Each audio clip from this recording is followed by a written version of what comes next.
একমাত্র তারাই জানে গবুর প্রেমে কত জ্বালা।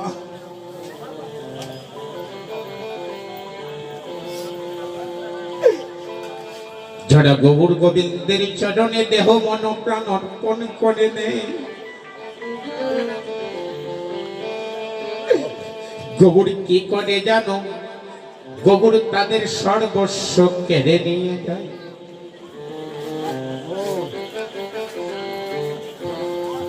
সকাল বেলা গেলে বিকাল বেলা তাদের কপালে খাবার জুটে না।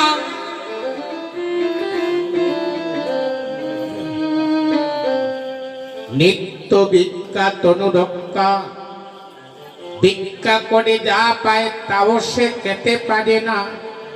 আগে গৌর গোবিন্দের সেবা দিয়ে, ভক্তের সেবা দিয়ে তারপর কিঞ্চিত প্রসাদ পায় কিনা পায়।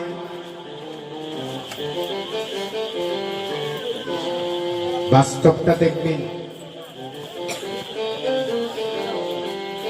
এই যে মায়েরা বাস্তবটা দেখবেন গো। আমরা গোবিন্দের চরণে মহাপ্রভুর সম্মুখে আগরবাতি জ্বালিয়ে দেই না, ধূপকাঠি। সেই ধূপকাঠির ধর্ম হচ্ছে ভগবানকে সুগন্ধ দান করা। সত্যি তো সে ভগবানকে সুগন্ধ দান করছে, কিন্তু একটিবার লক্ষ্য করেছেন, যিনি ভগবানকে সুগন্ধ দান করে আর সে নিজে জলে পড়ে ছাই হয়ে যায়।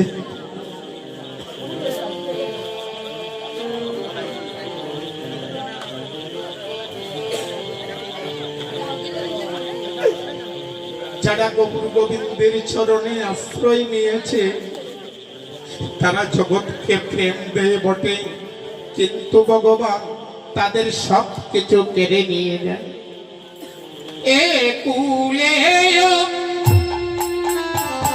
অকুলে আমি, অকুলে আমি গৌর দিলাম জলা জলি।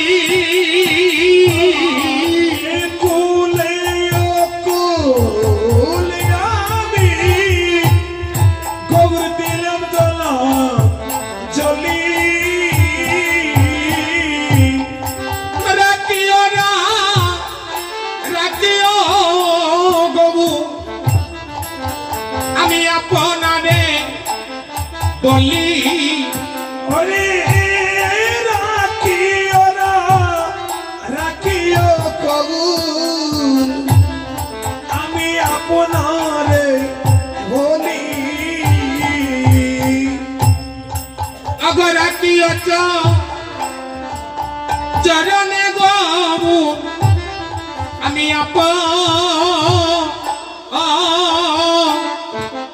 আপনারে বলি। রাখিয়াছ চরণে গবু, আমি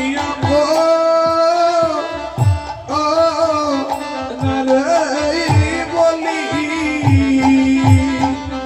এবারে যাবার মতো আমার জায়গা নাই গো, যাবার মতো আমার আমার জায়গা নাই গো। তোমার রাঙ্গা চরণ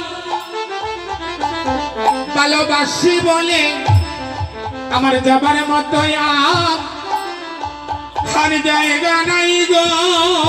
তোমার রাঙ্গা চরণ আমি ভালোবাসি বলে যাবার মতো আমার জায়গা নাই গো। তোমার রাঙ্গা চরণ ভালোবাসি বলে আমার যাবার মতো আর জায়গা নাই গো। তোমার রাঙ্গা চরণ ভালোবাসি বলে যাবার মতো আমার জায়গা নাই গো।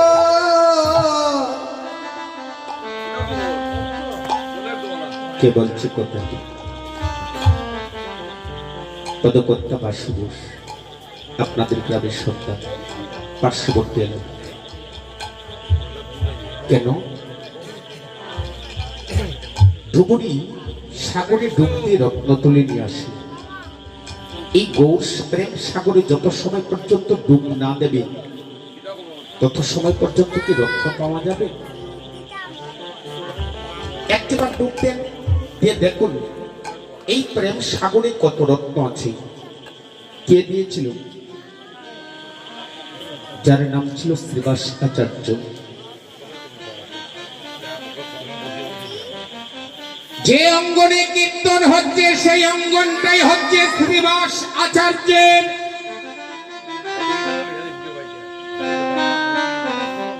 শ্রীবাস, শ্রী মানে সুন্দর। যার সুন্দর একটা বাসা ছিল, সেই বাসায় আমার গৌর বাসা বেঁধেছি। এই শ্রীবাস আচার্য জন্মলগ্নে কখনো কৃষ্ণ ভক্তি পরায়ণ ছিল না, কৃষ্ণকে ভালোবাসত না।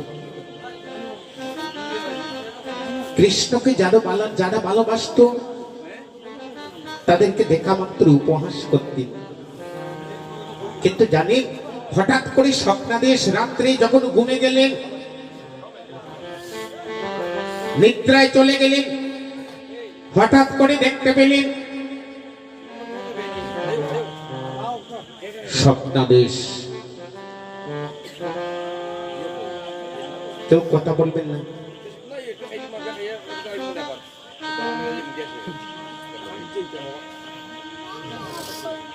তারা যাবে বাবা, যাবে যাবে যাবে। এই যে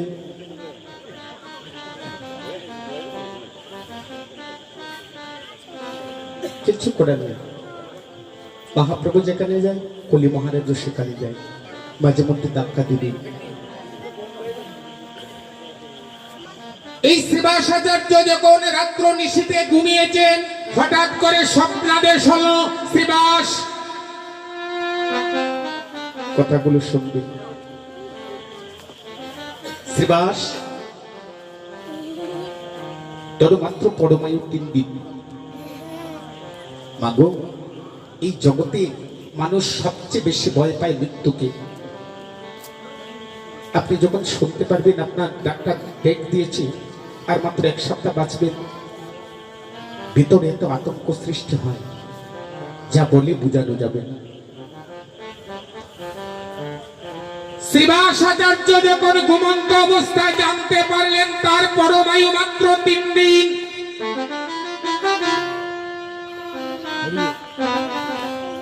সাথে সাথে যখন চৈতন্য শক্তি ফিরে পেলেন,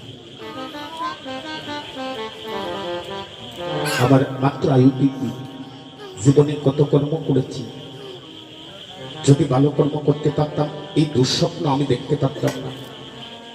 যখন স্বপ্নটা দেখেছি, এই মায়ার সংসারে আর 1 সেকেন্ডের জন্য থাকবো না। মায়ার সংসারে থেকে থেকে কত সুখ পেলাম, আমি তা ভোগ করেছি। এখন আর মায়ার সংসার নয়, যেহেতু আমার মৃত্যু হয়েছে, আমি গড়ের বাহিরে চলে গেলাম। চলে গেলে কোথায়? আপনাদের মতো সাধু সঙ্গ করতে।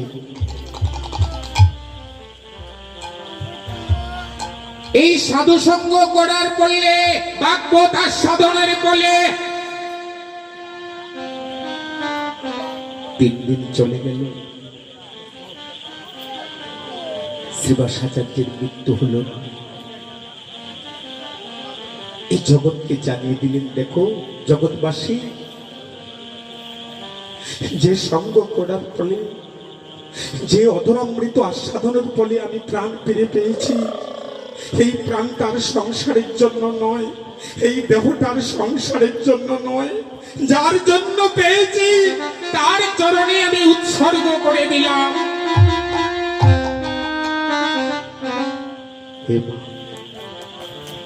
শ্রীবাস আচার্য তার রাজত্ব পরিত্যাগ করলেন, সংসার পরিত্যাগ করলেন, কিন্তু আশ্চর্যের বিষয় কি জানেন? যার জন্য এই মায়ার সংসার রাজত্ব ত্যাগ করলেন, তার 3টি ভাই, আপন 3টি ভাই, যার জন্য প্রাণকানা ফিরে পেয়েছি, তাকে তার কুটিরে আশ্রয় দিয়েছে। সেই আশ্রয় দেওয়াটাই হয়েছে তার জীবনের কাল। মহাপ্রভুকে ভালোবাসার কারণে, সাধু সঙ্গ ভালোবাসার কারণে তার আপন তিনটি ভাই তাকে পৃথক করে দিয়েছে। হেমা, যারা সাধু সঙ্গ করে,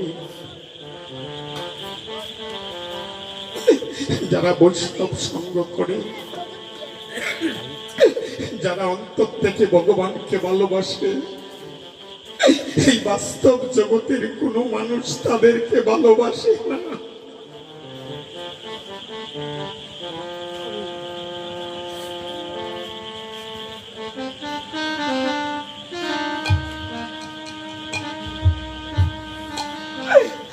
এই মায়ার সংসার শুধু নিতে জানে,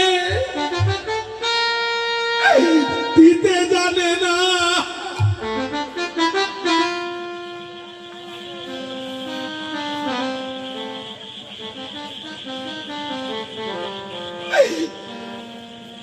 বাস্তবটা দেখবে, যতদিন পর্যন্ত আপনার দেহে শক্তি আছে, সবল আছে, এই সংসারের জন্য করতে পারবে। সবাই আপনাকে প্রাণ ভরে ভালোবাসে।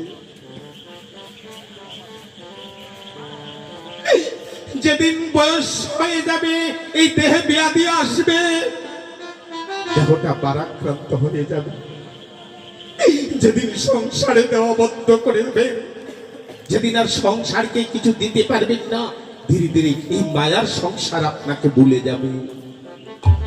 একটি সেকেন্ডের জন্য তারা মনে রাখবে না। এই সংসারকে যতদিন দিতে পারবেন, সংসার আপনাকে ভালোবাসবে। সংসার শুধু নিতে জানে, দিতে জানে না। সেবাসাচার্য রাজপুত্র এই জগতে কতজনকে কত সাহায্যের হাত বাড়িয়েছেন, সহযোগিতা করেছেন, কিন্তু আজ মহাপ্রভুকে ভালোবেসেছে বলে আপনার তিনটি ভাই সেবাসাচার্যকে পৃথক করে দিলেন। কাঁদছেন হেমা, কাঁদছেন কিরে? যার জন্য প্রাণ ফিরে পেলাম, আজ তাকে ভালোবাসতে গিয়ে এই সংসার আমাকে দেখতে পাচ্ছে না। এই যে বাবা, এই যে এই যে এই যে, আপনাদের কি কষ্ট হচ্ছে? আচ্ছা বলেন তো বাবা, বিষ খেলে কি হয়? বিষ খেলে কি হয়? মানুষের মৃত্যু হয়। অমৃত আস্বাদন করলে কি হয়? মানুষের পরমায়ু বৃদ্ধি পায়। কার পেয়েছিল? কলির মহারাজ পরীক্ষিত। 7 দিনের দিনে যার মৃত্যু ছিল, কিন্তু এই হরিনাম অমৃত আস্বাদন করে প্রাণ ফিরে পেয়েছিল। আর কে পেয়েছিল? যার কথা বলছে শ্রীবাস আচার্য। এই শ্রীবাস আচার্যের মাত্র সময় ছিল 3 দিন। সে তো 3 দিন সময় পেয়েছিল। বলেন তো, বুকে হাত দিই, আমি 3টা সেকেন্ড সময় পাবো? কে বলতে পারবে? পরীক্ষিত মহারাজ 7 দিন সময় পেয়েছিল। কেউ বলতে পারবে 7টা সেকেন্ড সময় পাবে? তারা তো পেয়েছিল। তারা জগৎকে শিক্ষা দিলেন, 1 সেকেন্ডও পাবে না। যত সকাল সকাল পারিস মায়ার সংসার পরিত্যাগ করে সেই পরমাত্মার চরণে আশ্রয় নে। এই শ্রীবাসাচার্য দেখে লক্ষ্য করবেন কথাটুকু, প্রাণ বলে একুল অকুল সব কুল তোমার জন্য হারালাম, তোমার চরণে আশ্রয় নিলাম। এবার আমার আপন ভাই আমাকে সেপারেশন করে দিয়েছে। সেপারেট মানে পৃথক করে দিয়েছে। আচ্ছা বলো প্রভু, যে কোনো কর্ম, যে কোনো ব্রত করতে হলে অর্থ ছাড়া ব্রত হবে? ঠিক মা, অর্থ ছাড়া কখনো ব্রত হবে? অর্থের প্রয়োজন আছে। আবার প্রভু বললেন অর্থটা যেন অনর্থে পরিণত না হয়। অর্থের প্রয়োজন আছে, নতুবা আমি এখানে কত ভক্ত এসেছেন, আমি যদি তাদেরকে প্রসাদ না দিই আমার কি হবে? এখানে বৈষ্ণব এসেছেন, সেই বৈষ্ণবকে যদি উপযুক্ত সেবা না দিই আমার কি হবে? সেবা দিতে হলেই তো অর্থের প্রয়োজন, অর্থের প্রয়োজন আছে। সেবাসাচার্যের হাতে একটি টাকা নেই, কিভাবে এই মহোৎসব দেবী, কিভাবে সাধু গুরু বৈষ্ণবের সেবা দিবি। কিন্তু জানেন আশ্চর্যের বিষয়, ভগবান সেই সেবাসাচার্যকে আশীর্বাদ করেছিল, শ্রীবাস স্বয়ং লক্ষ্যেও যদি ভিক্ষা করতে যায় তবু তোমার এই বান্ডের ধন কখনো শেষ হবে না। হরিবল। লক্ষ্মী তার বান্ডের ধন কি কখনো শেষ হয়? ভগবান বললেন স্বয়ং লক্ষ্যেও যদি ভিক্ষাতে যায় তারপরও তোমার বান্ডার শেষ হবে না। কেমন শ্রীবাস? শ্রীবাস আকুল প্রাণে রোদন করছেন। দর্শন করলেন তার সহধর্মিনী স্ত্রী, যার নাম ছিল মালিনী দেবী। স্বামী তুমি কাঁদছো কিসের জন্য? কি হয়েছে? বলছে মালিনী, তুমি ছাড়া আমার এই অন্তরের দুঃখ আর কেউ জানবে না। দেখো আমি যার জন্য প্রাণ ফিরে পেলাম তাকে আমার অঙ্গনে আশ্রয় দিয়েছি, আশ্রয় দেওয়ার অপরাধে আমার আপন ভাই এই সংসার আমাকে পৃথক করে দিয়েছি। এবার তুমি বলে দাও, তাকে যদি আমার অঙ্গনে না চাতে না পারি আমার তো মৃত্যু হয়ে যাবে। সাথে সাথে মালিনী দেবী তার এই দেহের যত সৌন্দর্য অলংকার ছিল সবকিছু স্বামীর হাতে তুলে দিলে। শ্রীবাসাচার্য বলছে, তুমি না আমার সহধর্মী? একজন স্বামী কিভাবে তার স্ত্রীর সৌন্দর্য কেড়ে নেয়? আমি পারবো না। মালিনী দেবী শ্রীবাসাচার্যের চরণ বক্ষে জড়িয়ে ধরে বলছে, স্বামী গো, একজন নারীর সবচেয়ে সুন্দর হচ্ছে স্বামীর হাতের শীতের সিঁদুর। সেই শীতের সিঁদুর যতদিন পর্যন্ত থাকবে ততদিন সুন্দর।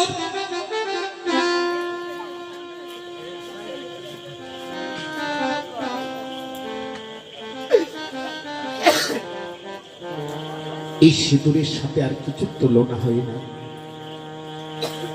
স্বামীর দেওয়া সিঁদুর যতদিন পর্যন্ত স্ত্রী শিখিতে থাকে ততদিন পর্যন্ত সেই নারী সৌন্দর্য।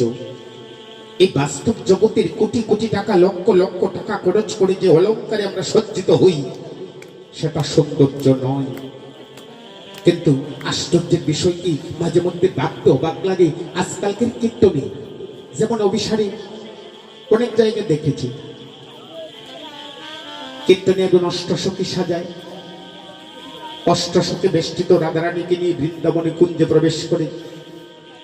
তারপরে কীর্তনিয়া অন্য রমণীর কপালে সিঁদুর দিচ্ছে, দেখে বড় কষ্ট হয়।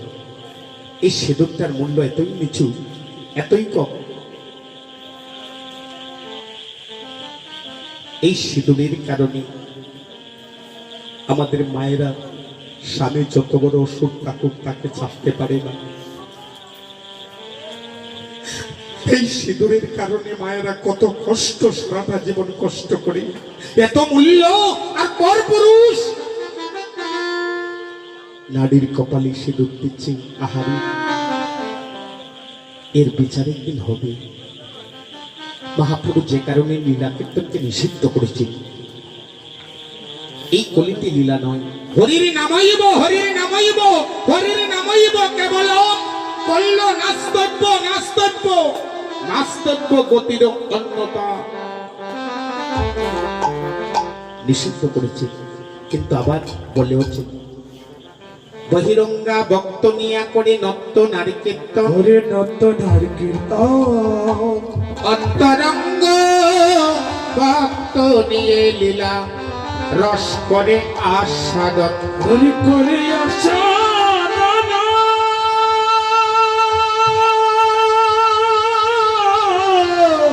করে আস্বাদন, করে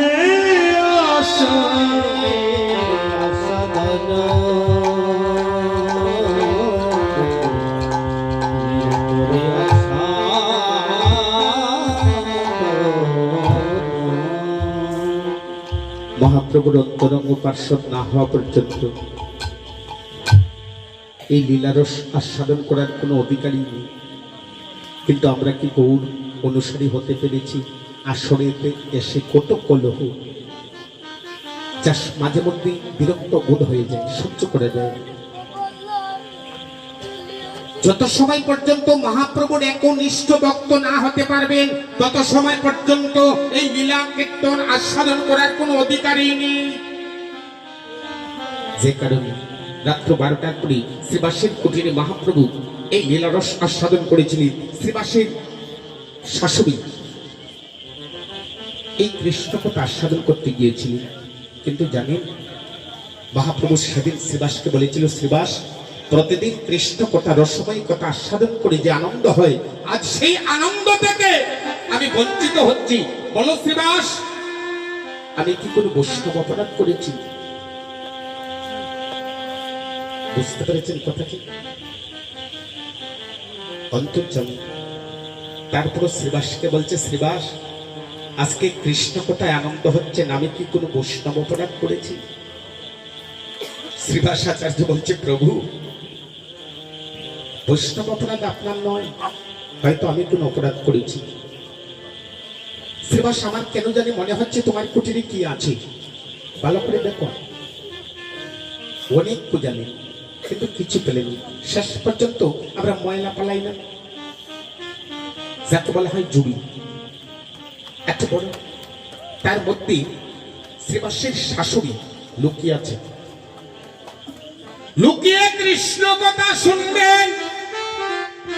অন্তর্যামী বুঝতে পারলে তোমার শোনার মতো মন মানসিকতা হয়নি। আমার অন্তর্যামী মহাপ্রভুর অন্তরে বড় ব্যথা হচ্ছে। শ্রীবাস আচার্য শুধু তার শাশুড়িকে একটা কথা বলেছিল, সময় কখন কিভাবে যায় কেউ বলতে পারে। 11টা হয়ে গিয়েছে, আর মাত্র 1 ঘন্টা আপনাদের সম্মুখে আছি।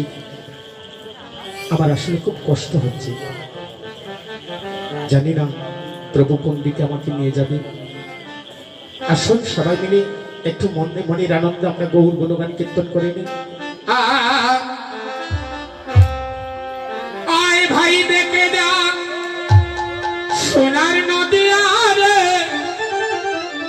আয় ভাই দেখে যা সোনার নদী, আয় ভাই দেখে যা সোনার নদী, আয় ভাই দেখে যা সোনার নদী, আয় ভাই দেখে যা সোনার নদী, আয় ভাই দেখে যা সোনার নদী, আয় ভাই দেখে যা সোনার নদী, আয় ভাই দেখে যা সোনার নদী।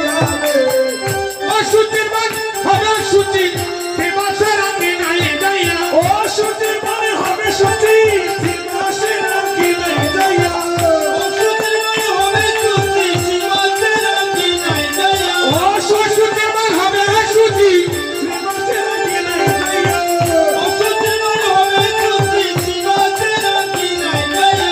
আয় ভাই দেখে যা সোনার নদী, আয় ভাই দেখে যা সোনার নদী। জয় জয় যুগ মায়া, জয় পূর্ণমাসী, জয় হরি সংকীর্তন, জয় গঙ্গা তুলসী। জয় জয় যুগ মায়া, জয় পূর্ণমাসী, জয় হরির সংকীর্তন, জয় গঙ্গা তুলসী। জয় জয় যুগ মায়া, জয় পূর্ণমাসী, জয় হরি নাম সংকীর্তন, জয় গঙ্গা তুলসী। জয় জয় যুগ মায়া, জয় পূর্ণমাসী, জয় হরির নাম সংকীর্তন, জয় গঙ্গা তুলসী। জয় হনুমতি মহাবাসী, জয় হনুমান বিষ্ণু প্রিয়, জয় নবী প্রবাসী, জয় গৌর বিষ্ণু প্রিয়, জয় হনুমতি মহাবাসী, জয় হনুমান বিষ্ণু প্রিয়। জয় নবী প্রবাসী, জয় গৌর বিষ্ণু প্রিয়। আই মাই দেখে যাই সোনার নদী হারে, আই মাই দেখে যা সোনার নদী হারে, আই ভাই দেখে যা সোনার নদী, আরে আই কয়েকদিন হরি চরণ পাবে যদি গৌর চরণ পিয়ারির যুগল চরণ শরণ লৌরে আসিয়া কয়েকদিন হরি চরণ তবে যদি গৌর চরণ পিয়ারি চরণ চরণ চরণ লরে আসিরা আর কহে দিন হরি চরণ পাবে যদি গৌর চরণ পিয়ারির যুগল চরণ শরণ লৌরে আসিয়া কয়েকদিন হরি চরণ তবে যদি গৌর চরণ পিয়ারি চরণ চরণ চরণ প্রভু নামে তুমি আমার কোটি বিষ্ণু প্রিয়া গৌর বলে বলি আমার গৌর বিষ্ণু প্রিয়া গৌর নামে তুমি আমার কোটি বিষ্ণু প্রিয়া গৌর বলে বলি আমার গৌর বিষ্ণু প্রিয়া কোটি বিষ্ণু প্রিয়া গৌর বিষ্ণু প্রিয়া কোটি বিষ্ণু প্রিয়া গৌর বিষ্ণু প্রিয়া হরে গৌর রাধা বিষ্ণু প্রিয়া গৌর বলে বলি আমার গৌর বিষ্ণু প্রিয়া হরে কোটি বিষ্ণু প্রিয়া গৌর বিষ্ণু প্রিয়া কোটি বিষ্ণু প্রিয়া গৌর বিষ্ণু প্রিয়া হরে গৌর রাধা কোটি বিষ্ণু প্রিয়া গৌর বলে বলি আমার গৌর বিষ্ণু প্রিয়া আয় ভাই দেখে যা সোনার নদিয়া রে আয় ভাই দেখে যা সোনার নদিয়া আয় ভাই দেখে যা সোনার নদিয়া রে আয় ভাই দেখে যা সোনার নদিয়া শ্রীরাম নবদ্বীপী নাম কি খিচুড়ি প্রসাদ কি কম হয়েছে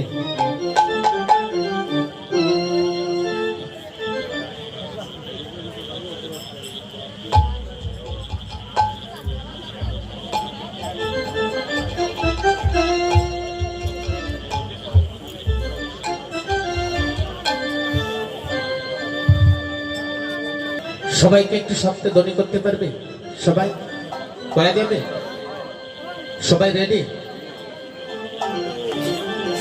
জয় জয় শ্রীরামে নবদ্বীপী দামি কি এদিকে একটু বেশি এদিকে একটু কম সমান সমান হোক কি বলেন হবে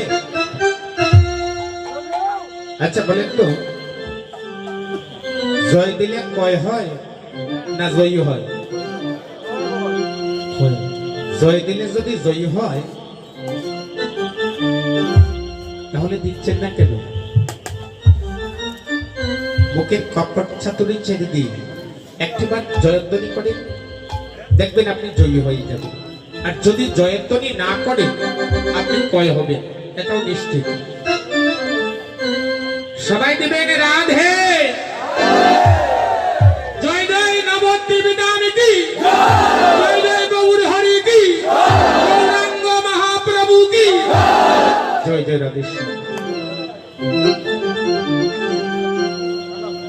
শ্রীরামে নবদ্বীপে নমোদিতে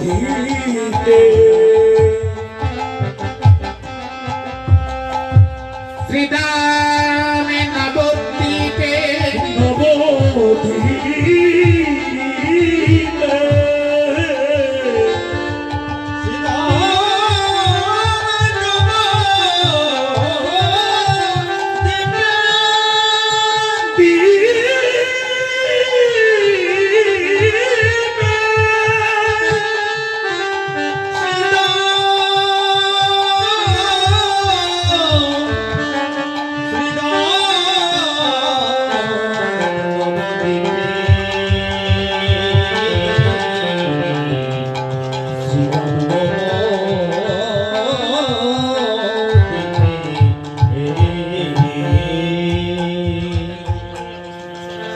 আগত সকল সাধুগুরু বৈষ্ণব আমি সকলের কাছে করজুড়ি এই জলালপুর গ্রামবাসীর পক্ষ থেকে ভিক্ষা প্রার্থনা করছি।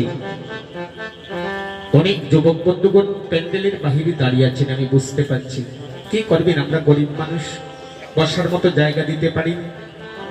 তারপরেও এই শ্রীবাসীর কুটিরে, বাংলা কুটিরে আপনারা পদার্পণ করেছেন। জানি না আপনাদের কোমল চরণে কত কষ্ট হচ্ছে। আমি গ্রামবাসীর পক্ষ থেকে সকল বৈষ্ণবের চরণে, সকল তরুণ বন্ধুদের চরণে প্রার্থনা জানাচ্ছি, এই যে ক্ষুদ্র আসন দেওয়া আছে, যদি আপনারা আসনটা গ্রহণ করেন আমাদের কীর্তনটা সার্থক হবে। সবাই কৃপা করে আমাদের আসনে চলে আসুন। হরি বল। শ্রীদামি নবদ্বীপে নবদ্বীপে মহাবিষ্ণু অবতার, মহাবিষ্ণু অবতার, অদ্বৈত আচার্য, অদ্বৈত আচার্য, গঙ্গার জলে তুলসী পত্র দ্বারা বৈকুণ্ঠের মদন মোহনের আরাধনা করেছে। একমাত্র অদ্বৈতের মনোবাসনা পূরণের লাগে পূরণের লাগি সেই মদন গোপাল, মদন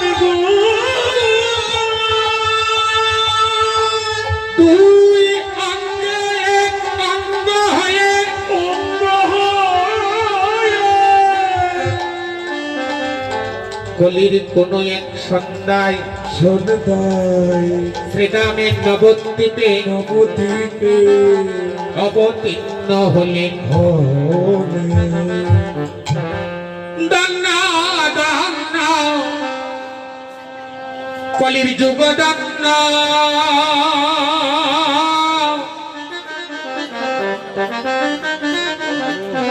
বলি যে যুগে শ্রী শ্রী চৈতন্য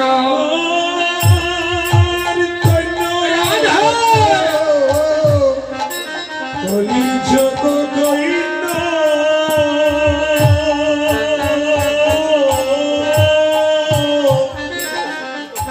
যে যুগে শ্রী চৈতন্য দান্না দান্না যুগ দান্না,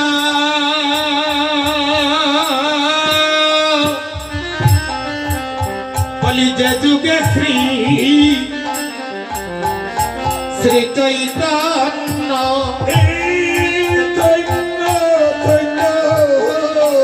বলির যুগ দান্না,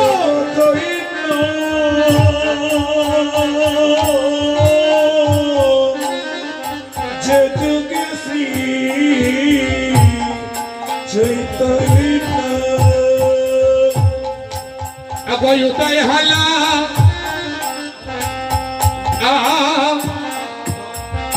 নদিয়া, হরে উদয় হলো উদয় হলা সোনার নদী নদী আয় বলি বলির জীবের জীবের ভাগ্য ভালো, কলির কলির দিবার পাইকো ভালো আজ যে যুগে আমার শ্রী চৈতন্য, কলির দিবার জীবের ভাগ্য ভালো, যে যুগে আমার চিতৈতন্য হরি হরি হরি হরি হরি বল, হরি বল। ওর কলির জীবন পাইকো ভালো হে বন্ধুগণ, কথাগুলো শুনবেন। এই পদেটা পরিবেশন করতে গিয়ে আরেকটি কথা মনে হয়ে গেল। স্বর্গের একটি গাবি, যে গাবির নাম ছিল সুরভি গাবি। এই সুরভি মায়ের সম্মুখে দাঁড়িয়ে যদি কেউ প্রার্থনা করছে আমাকে একটু দুগ্ধ দাও, সুরভি গাবি সকলকে দুগ্ধ দিতে, কিন্তু চাইতে হতো। স্বর্গের আরেকটি বৃক্ষ আছে বাবা, সেই বৃক্ষের নাম হচ্ছে কল্প বৃক্ষ, কল্পতরু। চাইতে হতো, না চাইলে কখনো পাওয়া যেত না। তার সাথে গৌরকে তুলনা করলেন না কেন? স্বর্গের সুরভি গাবি তার নিকট চেয়ে আনতে হতো, কিন্তু আমার গৌর হরির চাইতে হয় না। না চাইতে কলির জীবের দাঁড়ে দাঁড়ে অকাতরে হরির নামে বিলিয়ে দিচ্ছে হরিবল। এই যে কত মা কিন্তু ধনী, ওই যে 3.5 জন কত মাসলেন কিন্তু ধনী করলেন। ওই যে বৈষ্ণব অনুসারী 3.5 জন। উচিত ছিল সবারই করবে, সবাই করবে। আমি যদি আমার কর্ম করতে পারি সেই কর্মফল আপনি ভোগ করবেন না, আমি ভোগ করব। আর যদি করতে না পারি ভোগ করতে পারবো। পূর্বও বললাম আবারও বললাম, জয় দিবে জয়ী হবে, যদি না দেন কখনো জয়ী হতে পারবে। এই অদ্বৈত আচার্য আপনাদের দেশের মানুষ, যাকে বলা হয় মহাবিষ্ণু অবতার, কোথায় আসলেন?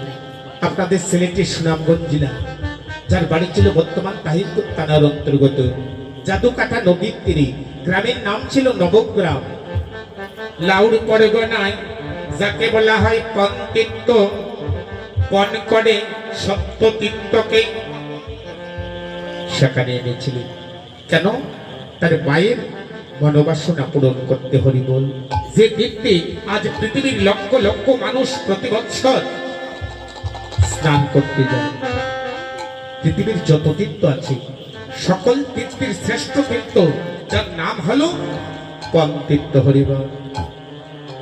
যারা গিয়েছে তারা বড় ভাগ্যবান, আর যারা জানবে তাদের পায়ে ধরে বলছে একবার দর্শন করে স্নান করে আসবে। সেই মহাবিষ্ণু অবতার কলিহত জীবের দুরবস্থা দর্শনে করে স্থির থাকতে পারলেন না। গঙ্গার জল তুলসী পত্র দ্বারা 14টি বৎসর সেই মদন গোপালের আহ্বান করলেন। কিভাবে দেখেন? তুমি একবারে এসে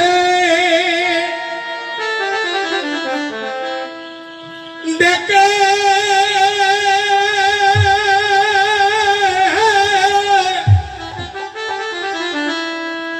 দেখে দাও রে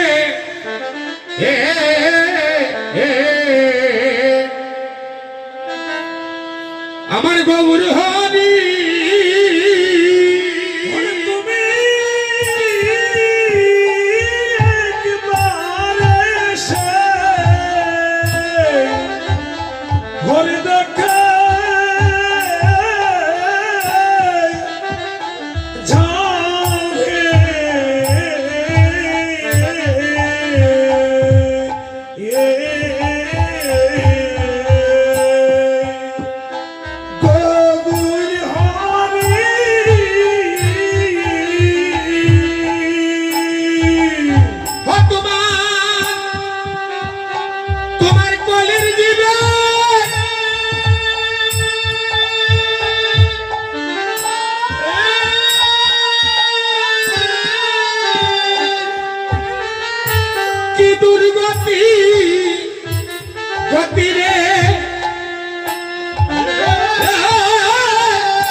কলিহতজি সাধন গজনী যাদের মতি নেই, অন্নগত প্রাণ জনিগত মন, খোদার তৃষ্ণা চোখের জল কৃষ্ণ পদে যাদের মতি নেই, হে গোবিন্দ কৃপা করে একবার এসে সচক্ষে তুমি দেখে যাও। অদ্বৈত আচার্যের আহ্বানে শ্রীরাম নবদ্বীপে কলির জীবকে উদ্ধারের জন্য গৌর আমার অবতীর্ণ হয়েছিল। বাহিরে তেরা দায়ঙ্গ অন্তর কৃষ্ণময়, অন্তর কৃষ্ণময়, কারণে নামটি তাহার শ্রী গৌরাঙ্গ হয়ে, শ্রী গৌরাঙ্গ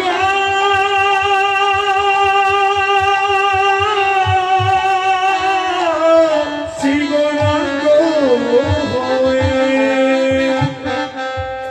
তাই তো লীলাকে দর্শন করি বৃন্দাবন দাস করজনীর আহ্বানী করলে আসিয়া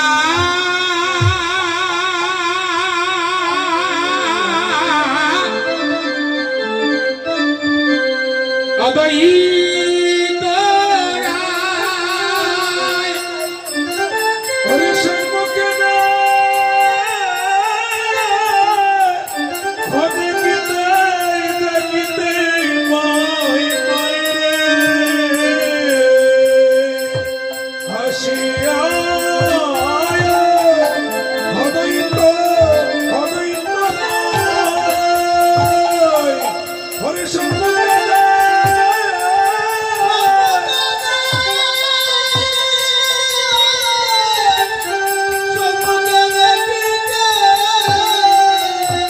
দেখিতে মাই মাই রে আসিয়া আসিয়া আসিয়া হো অদ্বৈত অদ্বৈত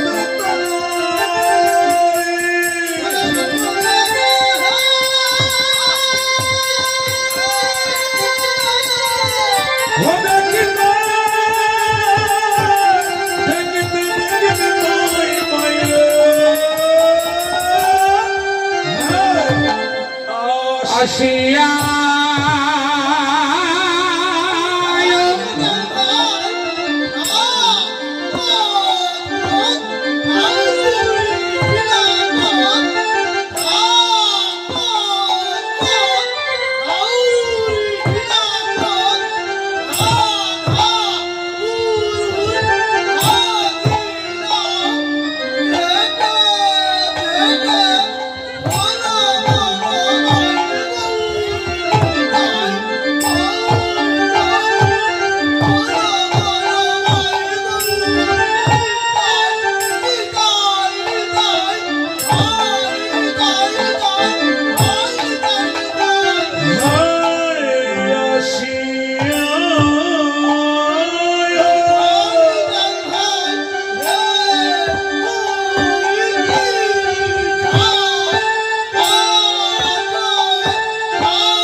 বিশ্বাস করলেন না,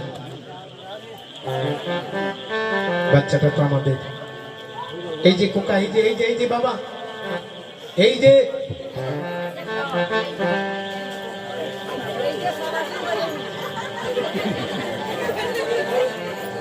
চঞ্চলমতি তো ঈশ্বরের কাছে প্রার্থনা করি, বাবা তোর কৃষ্ণপদে মতি হোক।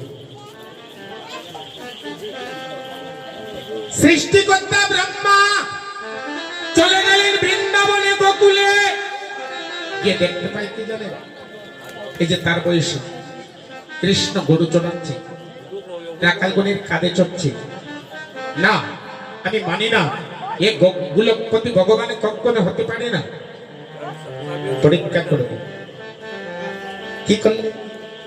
ভগবানের নবলক্ষ দিনবৎসের প্রাণ ব্রজের সকল রাখালগণকে হরণ করে নিয়ে পাহাড়ের গুহায় আটক করে রাখলেন। অন্তর্যামী ভগবান অন্তরে জানতে পারলেন আমি সুবলের মাকে গিয়ে কি বলবো, আমি শ্রীদামের মাকে গিয়ে কি জবাব দেব, আমি বলরামের মাকে গিয়ে কি বলবো। যখন সবাই আমার কাছে এসে বলবে এই যে কানাই, সবাইকে নিয়ে গোচারণে গেলে আমার সুবল কই, আমার বলরাম কই, আমার মধুমঙ্গল কই, আমার শ্রীদাম কই, আমি কার মাকে কি উত্তর দেব? ভগবান কি করেছেন জানেন? অন্তর্যামী ভগবান তার চিৎ শক্তি থেকে নবলক্ষ দেন ব্রজের সকল রাখালগণকে তৈরি করে দিল। কেন? তার কারণ কি জানেন? ব্রজের সকল রমণীর একদিনের বাসনা ছিল আমরা কি গোপালের মা হতে পারবো? বুঝতে পেরেছেন কথাটা? ব্রজের সকল রমণীর একটাই মাত্র বাসনা, আমরা কি গোপালের মা হতে পারবো? ভক্ত বাৎসল্য ভগবান, ভক্ত যখন যা চায় ভগবান ভক্তের মনোবাসনা পূর্ণ করে দেন। এই সুযোগে ব্রজের সকল রমণীর মনোবাসনা সেদিন পূর্ণ করেছিলেন। শ্রীদাম রূপে শ্রীদামের মাকে মা বলেছে, সুবল রূপে সুবলের মাকে মা বলেছে, বলরাম রূপে বলরামের মাকে মা বলেছে, সবাইকে। আচ্ছা মা, আপনাদের কি স্বাদ হয় ভগবানের মা হওয়ার? স্বাদ হয়? স্বাদ হয় না। যদি হতো সত্যি এই গোলকপতি ভগবান আপনাদের পুত্র রূপে আপনাদের গর্বে আসত, কারণ আমাদের স্বাদ নেই। আচ্ছা একজন মা বলেন তো, গোপালের মায়ের নামটা কি? কেউ জানেন? কেউ জানেন গোপালের মায়ের নামটা কি? মাগো, এই কথাটা তো কীর্তনে প্রতি বৎসরই বলা হয়। আমরা কি কীর্তনটা হৃদয়ে ধরে রাখতে পেরেছি? বুঝতে পেরেছি? প্রতি বৎসর কীর্তনে এখন এইসব কথা এখানে আলোচনা করে যায়, কিন্তু কয়টা কথা আমরা হৃদয়ে ধারণ করি? ভগবানের মায়ের নাম ছিল যশোমতী। যশোমতী কারা? যশোমতী তারা যারা গোপালের পদে মতি আছে, তারাই হচ্ছে যশোমতী। আমাদেরকে মতি আছে? মতি যদি থাকতো আমি বলা মাত্র সবাই হাত উঠিয়ে বলতেন হ্যাঁ, আমাদের সবার একটাই আশা, আমরা যেন গোপালের মা হতে পারি। যাদের ইচ্ছা আছে ভগবানের মা হওয়ায়, তারা একটু হাত উঠিয়ে দেখান তো কার কার ইচ্ছা। কারো ইচ্ছা নেই, সবার আছে, কারো নেই। এই কয়েকজনের যারা হাত উঠিয়েছেন, গোপাল আপনাদের সন্তান রূপে জন্ম নেবে, আমি প্রার্থনা করে গেলাম, দেখবেন কোনো একদিন সেই ভগবান পুত্র রূপে আপনার কুল আলো করে আপনার গর্ভে জন্ম নেবে। এটা শ্রীমদ্ ভগবত গীতার কথা। সেদিন সকলে রমণীর বাসনা পূর্ণ করেছিল, কিন্তু আশ্চর্যের বিষয় কি জানেন? ব্রহ্মা বললেন দেখি তো পরের দিন সে যদি ভগবান হয়ে থাকে, তাহলে তো অবশ্যই গোকুলে কান্নাকাটির রুল পড়বে। আমি দেখে আসি গোকুলের অবস্থাটা কি। পরের দিন যখন আবার চুপে আসলো, এসে দেখতে পায় এই নবলক্ষ দেনবৎসের পাল গোকুলে মাঠে চড়িয়ে দিয়েছে। ব্রজের সকল রাখালগণকে সঙ্গে নিয়ে এক স্থানে সবাই মনের আনন্দে খেলা করছে। কি ব্যাপার? আমি পাহাড়ের গুহায় তাদেরকে আটক করে রাখলাম, তারা কিভাবে গোকুলে আসলো? চলে গেলেন আবার সেই পাহাড়ের গুহায়। গিয়ে দেখতে পায় যাদেরকে হরণ করে নিয়ে পাহাড়ের গুহায় আটক করে রেখেছিল তারা আবার আছে। বিষয়টি সাথে সাথে জ্ঞানস্থ হয়ে গেল। দেখতে পায় সেই গোলকটি ভগবান নররূপী ককলি নন্দ মহারাজের ছেলে হয়ে জন্ম নিয়ে আকুল প্রাণী রোদন করছে, হে গোবিন্দ, আমি আমার ব্রহ্মত্ব অহংকার দ্বারা তোমাকে চিনতে পারিনি, আমার অপরাধ ক্ষমা করো। কিন্তু ভগবান বললেন কি জানো, কর্ম যখন করেছ কর্মফল তোমাকে ভোগ করতেই হবে। তুমি যে কর্ম করেছ তার ফল তোমাকে ভোগ করতেই হবে। আচ্ছা বাবা, আমরা যদি আম গাছ রোপণ করি সেই গাছে বেল ধরবে? ধরবে বাবা? যদি কলা গাছ রোপণ করি সেটা থেকে লেবু ধরবে? আপনার কর্মফল আপনাকে ভোগ করতে হবে। যে যেমন কর্ম করবেন তাকে সেই কর্ম ভোগ করতে হবে। কে বললেন কথাটা? দাদা বলরাম। দাদা তুমি বলে দাও।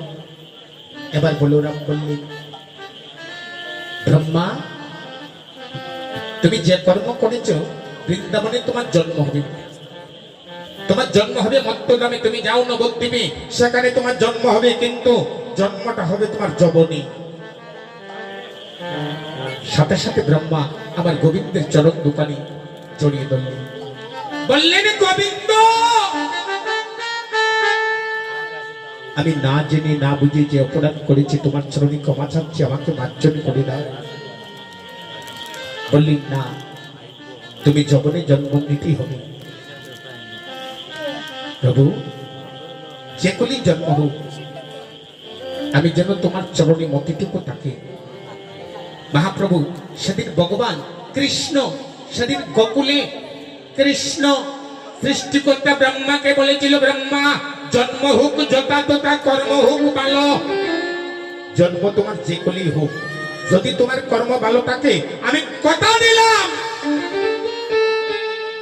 আমি তোমার সঙ্গে আছি, থাকবো। যদি প্রাণ করে যে কোনই থাকি, গৌরকে ভালোবাসতে পারি, গৌর কখন আমাদেরকে পরিত্যাগ করবে? তার অপরাধ বিভিন্ন গ্রন্থে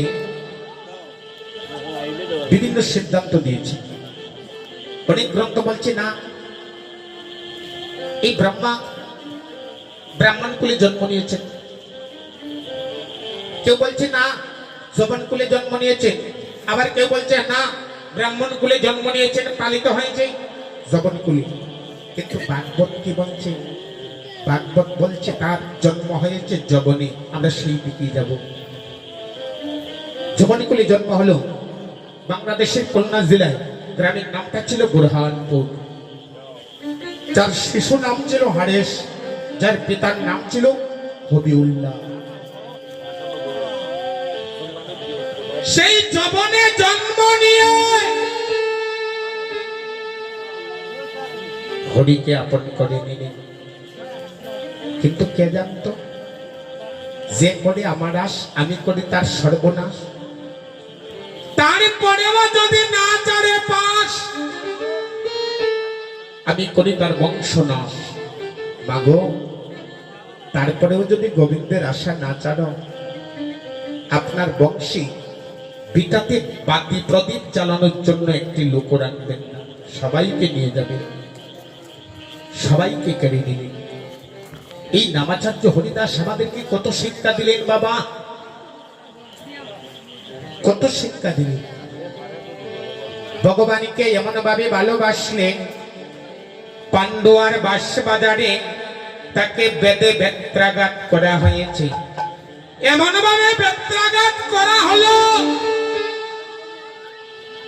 একটিবারের জন্য ভগবানকে বলেনি, ভগবান আমাকে সাহায্য করে। একটিবারও না। তার কষ্ট সহ্য করতে না পেরে আমার মহাপ্রভু হাতের সুদর্শন চক্রকে পাঠিয়েছে, যাও তুমি আমার ভক্তকে রক্ষা করো। সেদিন এই নামাচার্য কি বলেছিল জানো? চক্র, তুমি তোমার গোবিন্দের হাতে ফিরে যাও, তুমি গোবিন্দকে প্রশ্ন করো, আমি কি তার কাছে সাহায্য চেয়েছিলাম। আমরা একটু যদি দুঃখে থাকি, একটু যদি কষ্টে থাকি, আমরা ভগবানকে দোষারোপ করতে দ্বিধাবোধ করি না। হে ভগবান, তুমি শুধু ধনের বন্ধু, তুমি শুধু বাণীর বন্ধু, গরিবের বন্ধু নয়, দুঃখের বন্ধু নয়। কত দোষারোপ করি, কিন্তু সত্যাচার বাপ যাবে যারা অ্যাকচুয়ালি ভগবানকে ভালোবাসে, যারা বিশুদ্ধ বৈষ্ণব, তারা ভগবানের কাছে কখনো কামনা বাসনা করে না। ভগবান, তুমি যত পারো দুঃখ দাও, কষ্ট দাও, কিন্তু গোবিন্দ সকল কষ্ট সহ্য করার শক্তিটুকু আমাকে দান করো।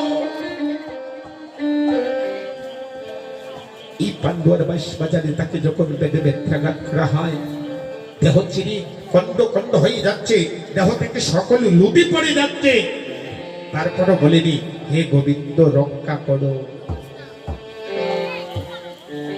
সেদিন চক্রকে বলেছিল, চক্র তুমি আমার প্রভুর হাতে পেরে যাও, আমাকে আমার কর্মফল ভোগ করতে দাও। বাবা,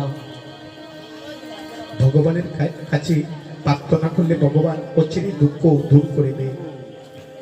কিন্তু জানো, সেই দুঃখটা আজ হোক, কাল হোক, পরশু হোক, 2 বছর পরে হোক, সেটা ভোগ করতে হবে।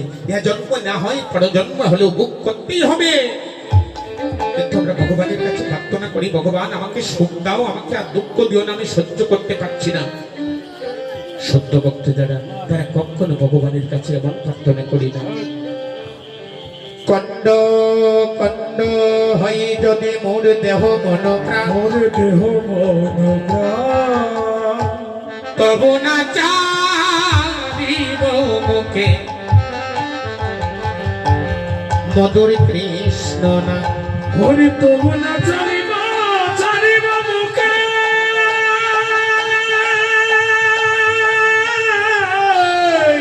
তবু না জানিব মুখে, তবু না জানিব মুখে, মধুর কৃষ্ণ।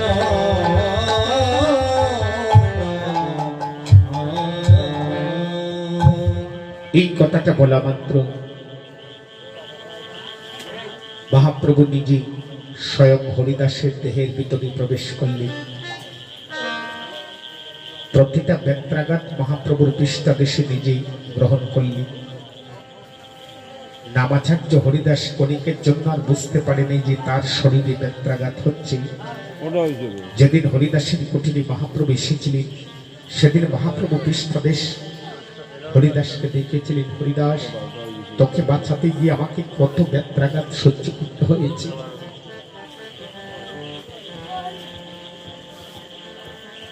ঠিক সেদিন প্রহরীগণ হরিদাসের হাত পা বেঁধে সুরধনী গঙ্গার জলে ভাসিয়ে দিলেন। যে স্থানে অদ্বৈত আচার্য বাবলা বৃক্ষের নিচে গঙ্গার জল তুলসী পত্র দ্বারা আহ্বান করছে, সেই সুরধনের ঘাটে নাম আচার্য হরিদাসের দেহকানা বেশে বেশে গিয়েছে।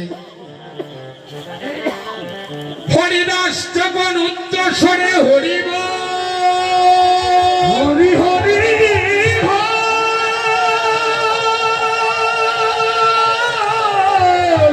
হরি হরি হরি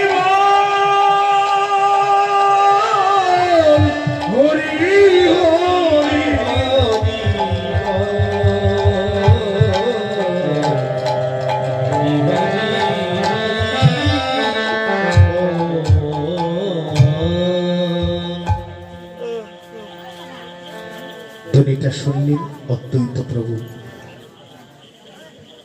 বাবলা বৃক্ষের নিচ থেকে সুরধনী ঘাটে গেলেন। কে দেখতে পায় একটা দেহ বেশে আসছে উজান। কাছে গিয়ে বলছে, তুমি কে গো? তোমার হাত পা বাঁধা, সর্ব অঙ্গে লুদি জড়ে পড়ছে, এই সুরদনি রক্তময় হয়ে যাচ্ছে, তুমি কে? বলছে, আমি প্রভুর দাস। নিজের পরিচয়টাকে দিচ্ছে, আমি প্রভুর দাস। বাহ!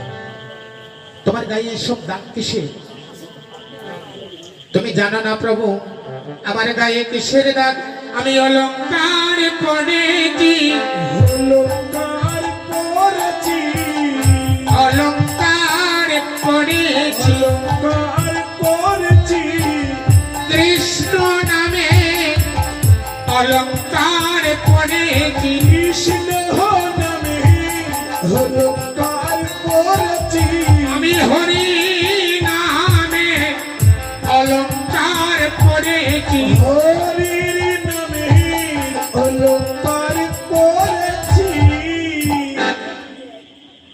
হাসবেন, হাসার কথা, এমন কথা কেউ বলে বোকা না জানে?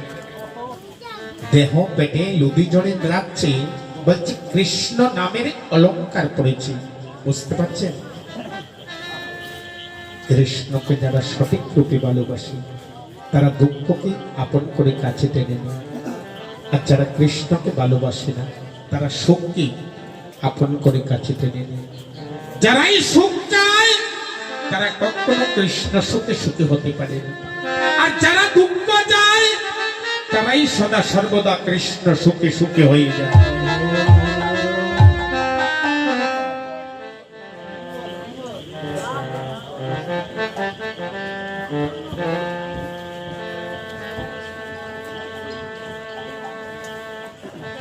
সেই বলছে, তুমি কে কে? আমি চিনেছি, তুমি ব্রহ্মা। আর ব্রহ্মা বলছে, আমি তোমাকে চিনেছি, তুমি দেবাদিদেব। চেনা হয়েছে। ভালো হলো আইলা তুমি, কাপড়ে পড়েছি আম। ভালো হলো আইলা তুমি, কাপড় পরেছি আমি। প্রভুরে নিতে করো শুদ্ধ, প্রভুরে আনিতে করো চিত্র। তুমি বিনা কেবা জানে, বিনা কেবা জানে, তুমি বিনা কেবা জানে, বিনা কেবা জানে। বলে মরমের কথা মরমে না হলে তুমি বিনে কেবা জানে। বাবা না হলে তুমি রাধা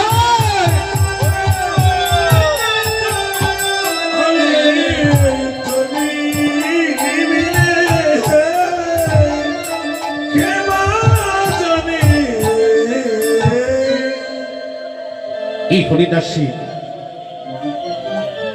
নির্যাত মহোৎসব করার কথা ছিল, কিন্তু আমরা অন্য প্রসঙ্গে বুকে সময়টা আউট হয়ে গেল। আমি আর সেদিকে যাব না। পৃথিবীর বুকে আবার মহাপ্রভুর একনিষ্ঠ ভক্ত একমাত্র নামাচার্য হরিদাস। আশ্চর্যের বিষয় কি জানেন? যখন মহাপ্রভু সন্ন্যাস মন্ত্রে দীক্ষা নিয়ে পুরীধামের গম্ভীরা মন্দিরে চলে গেলেন, মহাপ্রভুর প্রতিদিন প্রসাদের পাত্র, সেবার পর যে অবশিষ্ট কিছু থাকত, সেই প্রসাদটা পৃথিবীর বুকে কেউ পেতেন না। বাহক দ্বারা হরিদাসের নিকট পাঠিয়ে দিতেন।